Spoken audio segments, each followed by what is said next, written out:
Эд хөрөнгөндөө найдах хэрэггүй.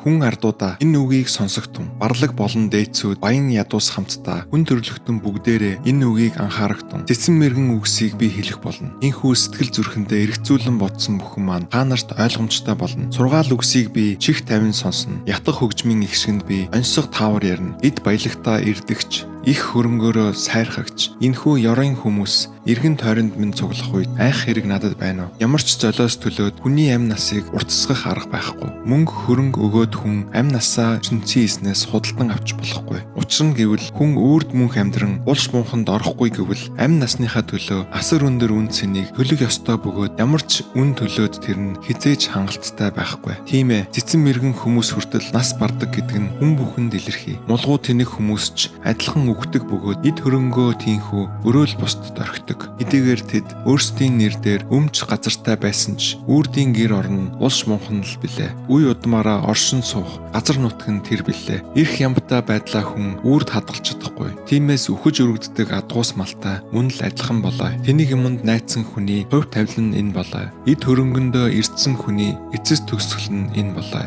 Тэд өхөх тавилан бүхий хонин сүрэг мэд төгсдөг. Тэднийг хөтлөн дагуулж буй хончин гэвэл үхэл юм. Тэгээд булшинд оронгууд нь бие махбод нь ялзраад үгүрч алга болдог. Булш бунхан л тийхүү орон гэрн болдог. Харин хожмын шин ирэн үед үнэнч шудрах хүмүүс тэдэнд эрх мэдлээ харуулна. ертөнцийн эзэн намайг үхлийн савраас чөлөөлнө. Учир нь гэвэл тэр өөрөө намайг тосон авна. Хүн хичнээн хөлживч орон гэрн хичнээн баян тансаг болсон ч үүнийг л бүү ойшоогдсон. Учир нь гэвэл нас барахтаа хүн юу ч аваад явахгүй. Алдар нэр нь хүртэл араас нь хамт явдаггүй. Амьд байхдаа хүн өөрийгөө аз жаргалтад тооцсон өөрийнхөө төлөө бүхнийг хичнээн амжилттай бүтээн хичнээн магтаал хүртвч хорвоогийн гэрэлтийгээ ахин хизээч үзэхгүй болсон эцэг өвөгдтэйгөө нийлэхээр араас нь үрд явдаг. Ирэх ямбтай бөгөөд эрхэмсэг байдлаа хүн үрд хадгалж чадахгүй. Тиймээс хүн гэдэг нь үхэж өргөддөг адгуус малтай мөн л адилхан болоо.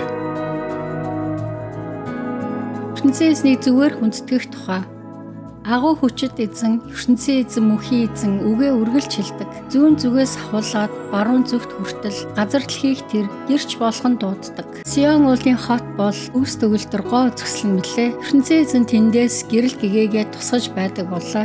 ертөнцийн эзэн маань бидний дунд хүрэлцэн ирэхдээ таг чиг байхгүй. Үүнийг ирэхээс өмнө эхлээд хуйхлан цөлмөх гал бодрон эргэн тойронд нь хар салхи үүсдэг. Ард түмнээ шүүхийн тулд тэр дээд тэнгэр доод газрыг гэрч болгон дууддаг. Тэр хэлэхдээ надтай гэрээ тогтоогоод өргөл өргөн баталсан үнэнч найдвартай хүмүүсийг маань миний өмнө цуглуул гэн. Бүх тэнгэр түүний шудраг үннийг тохиолдог. Учир нь гэвэл ертөнцийн эзэн өөрөө бүхнийг шүүгч болоо. Миний хүмүүсээ сонсогтун одоо би үгээ хэлнэ. Израиль улсаа та нарын эсрэг би мэдүүлэг өгөх болно. Би бол ертөнцийн эзэн, өргөмжлөн хүндэлдэг ертөнцийн эзэн чинь болоо. Өргөл өргөсний чинь төлөө та нарыг би зэмлээгүй. Үргэлж надад та нар бүтнээр нь шатаах өргөл барьдаг. Харин би мал сүрэг дотроос чинь бух авах хэрэггүй. Хоттой малын чинь дотроос ухан шилэх гээгүй. Учир нь гэвэл ай модонд орших бүх амьтад минийх. Хүмүүн улсаар бэлчих мал сүргүүд минийх. Тэнгэр тайлах шуудыг би нэг бүрчлэн мэднэ. Хээр талаар хэсүүчлэх аратан амьтад ч минийх. Хэрвээ би үлссэн бол та нарт хэлэх хэрэггүй. Учир нь гэвэл орчлон дэлхийн болгон тэнд оршин тогтнож буй бүх юмс минийх. Ухын мах эздэггүй би,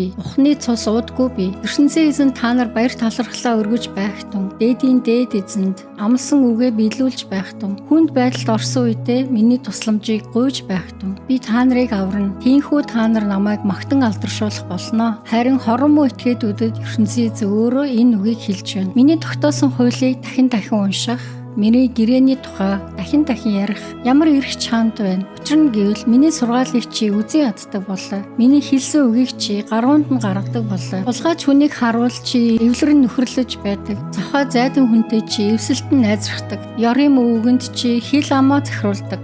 Залтай худал үгийг чи цааргалах чигүй хэлдэг. Урдаас бодож төлөвлөөд ах дүүсийнхээ эсрэг чи худал мэдүүлэг өгдөг. Төрсөн ахыхаа тухай хүртэл мууг тараадаг. Энэ бүхнийг тийхүү үйлдэж байх үед чинь би үг дуугүй өгрүүлсэн. Тэгэхээр чи намайг өөртөөгөө адил гэж бодсон. Харин одоо чамайг би зэмлэн буруу шаагаад хэрэг татан ялт тулгаж байна. ертөнцийн эзнийг умарцсан хүмүүсээ энэ үгийг тэмдэглэж авах тун. Эсвэл би та нарыг арчин хаяхад амиг чинь аврах хүн огт олдохгүй шүү. Баяр талархлын үгээ өргөл болгон барьсан хүн намайг хүндэлж байна. Хэлсэн үгийг минь дагаад явах замаа тийхүү зөв чиглүүлсэн хүнд би ертөнцийн эзний аврал гэж юу болохыг харуулна.